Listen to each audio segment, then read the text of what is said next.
मेरा प्रश्न मुख्यमंत्री जी से था कि उत्तर प्रदेश में आए दिन महिलाओं और बच्चों का यौन शोषण बढ़ता जा रहा है। उसके दर को रोकने के लिए और उनकी मदद करने के लिए सरकार ने क्या कोई योजना बनाई है? मुख्यमंत्री जी, मैं आभार व्यक्त करना चाहूंगी कि आपने जवाब में लिखा कि हाँ, दर बढ़ता जा रहा है।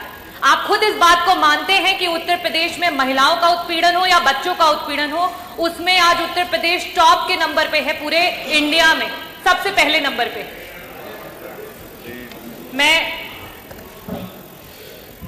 और हमारे सारे सभी सदस्य जब जब सदन में विभिन्न विभागों के सवाल उठाते हैं, मुद्दों को उठाते हैं, तो बार बार यही कहा जाता है कि अरे आपने क्या किया, आपने क्या किया, आपने क्या किया।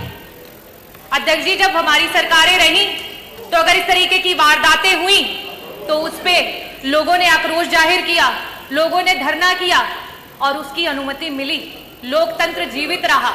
आज ये स्थिति हो चुकी है कि आप स्वयं इस बात पे हामी भर रहे हैं कि एनसीआरबी के आंकड़े बढ़ते चले जा रहे हैं, लेकिन लोगों की आवाजों को बंद कर दिया जा रहा है।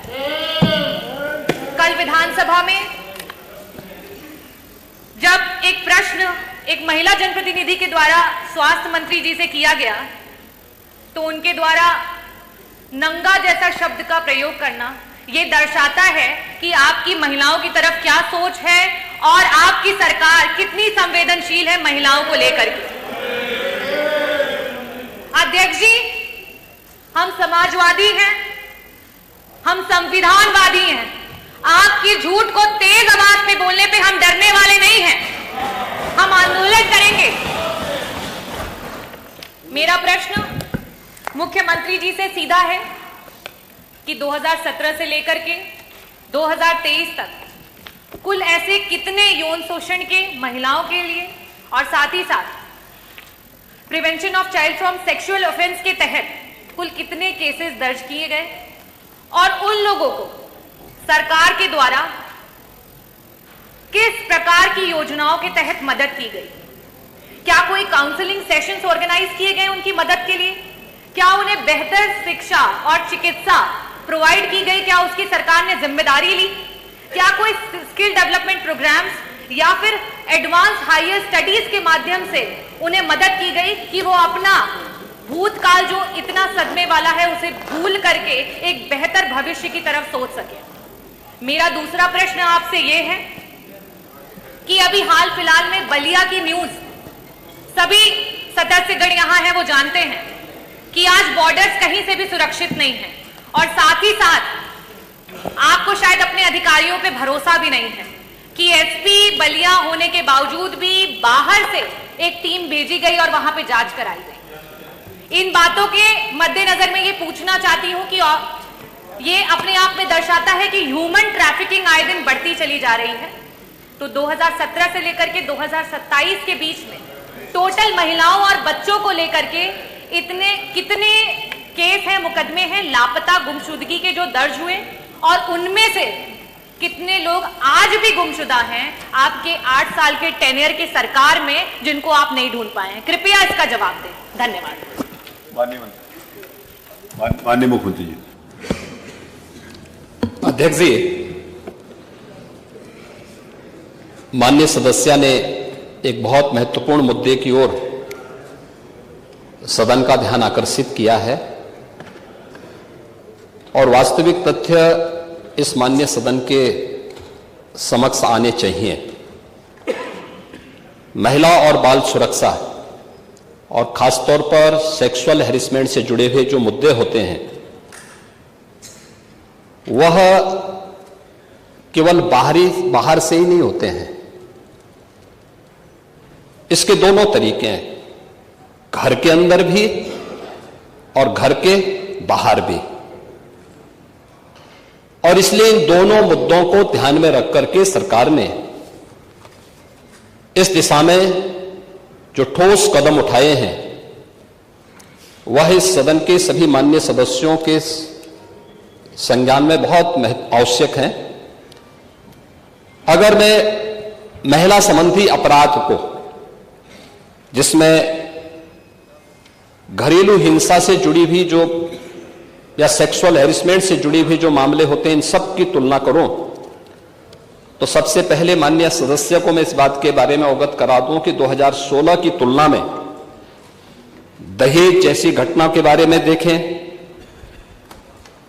तो 2016 की तुलना में 2016 में कुल घटनाएं घटित हुई थी, उनकी तुलना में 23-24 के बीच में लगभग 17.5% की कमी घटनाओं में आई है।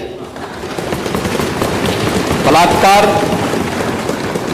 की घटनाओं में 2016 की तुलना में अगर 23-24 में हम उसकी तुलना करें, इसमें 25.30% की कमी दिखाई गई है।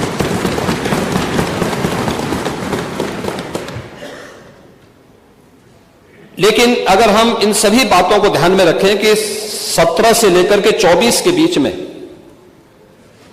महिला और बालिग जो नाबालिग बच्चे हैं उनके खिलाफ यौन उत्पीड़न से जुड़े हुए जो मामले हैं, उनमें से प्रदेश सरकार ने अपने प्रोसिक्यूशन विंग को मजबूत करने का परिणाम सामने आया है। 24,402 प्रकरण में अभियुक्तों को अब तक सजा दिलाई जा चुकी है। 17 से लेकर 24 के बीच में पास्को अधिनियम के अंतर्गत 9,875 अभियोगों में सजा दिलाई गई है। 2022 से 24 के मध्य में महिलाओं के विरुद्ध पास्को अपराध में न्यायालय के द्वारा 16,718 अभियुक्तों को सजा दी गई है, जिनमें 21 को मृत्युदंड, 1713 को आजीवन कारावास, 4,653 को 10 वर्ष या उससे अधिक के कारावास और 10,331 को 10 वर्ष से कम के कारावास की सजा भी दी गई है। प्रदेश के अंदर अगर हम लोग देखें कि इस दिशा में जो अन्य प्रयास हुए हैं, खासतौर पर भारत सरकार के द्वारा इस प्रकार के मामलों को बहुत ही गंभीरता से लिया जाता है। इसके लिए investigation tracking system for sexual offences के बारे में भारत सरकार ने जो अपना पोर्टल तैयार किया है, इसको हम लोगों ने 2018 में ही, पिछली सरकारें उसके प्रति उतनी संवेदनशील नहीं थी, लेकिन 17 के बाद से हम लोगों ने इस पर काम प्रारंभ किया और अप्रैल 18 में हम लोगों ने इस पोर्टल को एक्टिव करने के साथ ही इस कार्यक्रम को आगे बढ़ाया है। और अगर इसमें हम देखें कि जो प्रॉपर मॉनिटरिंग, फोकस मॉनिटरिंग जो प्रदेश के अंदर हुई है, उसका परिणाम है कि जो पेंडेंसी थी, ये पेंडेंसी एक दिन की नहीं थी, एक वर्ष की नहीं थी, ये वर्षों वर्षों से पड़ी हुई थी। महिला संबंधी अपराध से जुड़े हुए मामलों में, बलात्कार के मामलों में, नाबालिगों के साथ जो उनके सेक्सुअल हैरेसमेंट से जुड़े हुए जो मामले थे, वर्षों से पेंडिंग थे। उस पेंडिंग्स को पूरा करने के साथ आज मुझे बताते हुए प्रसन्नता है कि उत्तर प्रदेश देश के उन टॉप 3 राज्यों में है जिन लोगों ने पेंडेंसी को पूरा करते हुए, और देश के अंदर जो पेंडेंसी रेट के आधार पर प्रदेश का देश में द्वितीय स्थान, और इन मामलों को, अपराधियों को सजा दिलाने के मामले में, मामलों के पूरी तरह निस्तारण के मामले में देश के अंदर तीसरे स्थान पर उत्तर प्रदेश है। महोदय, ई प्रोसिक्यूशन में उत्तर प्रदेश देश का सबसे बड़ा राज्य है, लेकिन ई प्रोसिक्यूशन प्रणाली को लागू करने वाला राज्य भी है, और इसमें देश के अंदर नंबर 1 स्थान पर यूपी का स्थान है।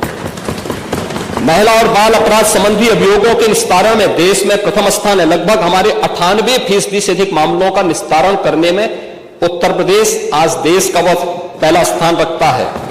और मैंने जो पहले भी कहा, घरेलू हिंसा से पीड़ित महिला के लिए 181 की एक सर्विस है, और 1090 बाहर महिला संबंधी अपराध के लिए जब कोई घटना घटित होती है तो कोई महिला कॉल करती है तो उस पर तत्काल सेवा उन्हें उपलब्ध होती है।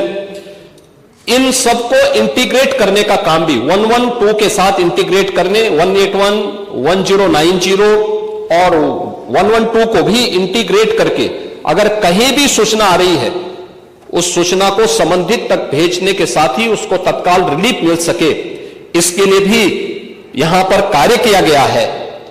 यही नहीं, प्रदेश के अंदर एक महिला थाना हर जनपद में स्थापित करने के साथ साथ एक अतिरिक्त थाने की जिम्मेदारी भी महिला थानाध्यक्ष को उपलब्ध करवाया गया है। और हर थाने में, जो प्रदेश के अंदर 1585 थाने हैं, इन 1585 थानों में महिला हेल्प डेस्क अलग से बना करके एक व्यवस्था बनाई है। और 2020 से हमारी सरकार पूरे प्रदेश के अंदर मिशन शक्ति के एक अभियान को आगे बढ़ा रही है। मिशन शक्ति के अंतर्गत पिछले 7 वर्ष में हम लोगों ने लगभग 1.5 लाख पुलिस कार्मिकों की भर्ती की है प्रदेश के पुलिस बल में। और मुझे बताते हुए प्रसन्नता है कि 17 के पहले जितनी भी भर्तियां हुई उन सभी को अगर हम जोड़ लें तो कुल 10,000 महिला पुलिस कार्मिक भर्ती हुई थी। लेकिन 17 से लेकर के 22-23 तक जो भर्तियां हुई, इन भर्तियों में प्रदेश में 20,000 से अधिक महिला पुलिस कांस्टेबल की भर्ती करने में हमें सफलता प्राप्त हुई। यानी आजादी के 70 वर्षों में जितनी भर्ती हुई थी महिला, उससे दुगनी भर्ती अकेले 5 वर्ष के अंदर हमने पुलिस महिलाओं को यहां पे भर्ती किया। पुलिस की भर्ती में उनकी 20% हॉरिजॉन्टल आरक्षण की व्यवस्था उन्हें प्राप्त हो सके, इसको अनिवार्य रूप से प्रदेश के अंदर लागू किया। लखनऊ, गोरखपुर और बदायूं में महिला पीएसी की बटालियन के गठन की कार्रवाई को भी आगे बढ़ाया। लेकिन जो पुलिस कार्मिक महिलाएं भर्ती हुई थी, वे केवल एक कांस्टेबल के रूप में ऑफिस के कार्य को या थाने तक ही अपने को सीमित न रखे, बल्कि महिलाओं की सुरक्षा के साथ साथ शासन की योजनाओं को महिलाओं तक पहुंचाने के लिए उनकी प्रतिभा का लाभ समाज ले सके, इसके लिए प्रदेश के अंदर 10,000 से अधिक महिला बीट स्टेशन स्थापित किए गए, महिला पिंक बूथ की स्थापना की गई और यह भी व्यवस्था लागू की गई कि ये महिला बीट पुलिस अधिकारी हर मिशन शक्ति के अंतर्गत वहां पर जाएंगी। वहां पर सप्ताह में एक बार जाकर के महिला संबंधी घरेलू हिंसा का हो या बाहर की सुरक्षा से जुड़े हुए कोई मुद्दे होंगे, इन पे तो चर्चा करेंगे ही, इससे संबंधित समाधान भी निकालेंगे। लेकिन इसके अलावा महिलाओं से संबंधित, उनकी सुरक्षा से संबंधित जो भी, या उनकी स्किल डेवलपमेंट से संबंधित या उनके स्वावलंबन से संबंधित कौन सी स्कीम केंद्र या राज्य सरकार की है, इनसे भी गांव की महिलाओं को अवगत कराएंगे। और ये मिशन शक्ति का एक कार्यक्रम प्रदेश के अंदर लगातार ये जारी है और इसके बहुत अच्छे परिणाम भी हम सबके सामने देखने को मिले हैं। ये सरकार महिला सुरक्षा के प्रति पूरी तरह गंभीर है और उस गंभीरता का परिणाम ही है कि प्रदेश के अंदर इस सरकार ने आने के बाद सबसे पहले शोधों पर लगाम कसने के लिए जो कार्रवाई की एंटी रोमियो स्क्वाड का गठन, उसका एक उदाहरण है। और मुझे बताते हुए दुख है कि एंटी रोमियो स्क्वाड का जब हमने गठन किया था, सबसे पहले समाजवादी पार्टी ने इसका विरोध किया था, उसने विरोध किया था। और मुझे बोलने में भी कोई संकोच नहीं है कि महिला संबंधी अपराध से जुड़े हुए ज्यादातर मामलों में समाजवादी पार्टी से डायरेक्ट या इनडायरेक्ट जुड़े हुए लोग उसमें इन्वॉल्व पाए जाते हैं। और यही नहीं, महिला संबंधी अपराध में ये उस पीढ़ी का प्रतिनिधित्व करते हैं, ये उस पीढ़ी का प्रतिनिधित्व करते हैं जिस पीढ़ी ने कहा था, जिसने कहा था कि लड़के हैं गलती कर देते हैं। ये महिला सुरक्षा की बात क्या करेंगे? ये महिला सुरक्षा के लिए तो समाजवादी स्वयं ही एक गंभीर खतरा है। और इसीलिए महिला सुरक्षा के बारे में प्रदेश सरकार पूरी तरह सचेत है, सक्रिय है। हर बेटी को भी, हर व्यापारी को भी सुरक्षा प्रदान करने के लिए पूरी तरह प्रतिबद्ध है।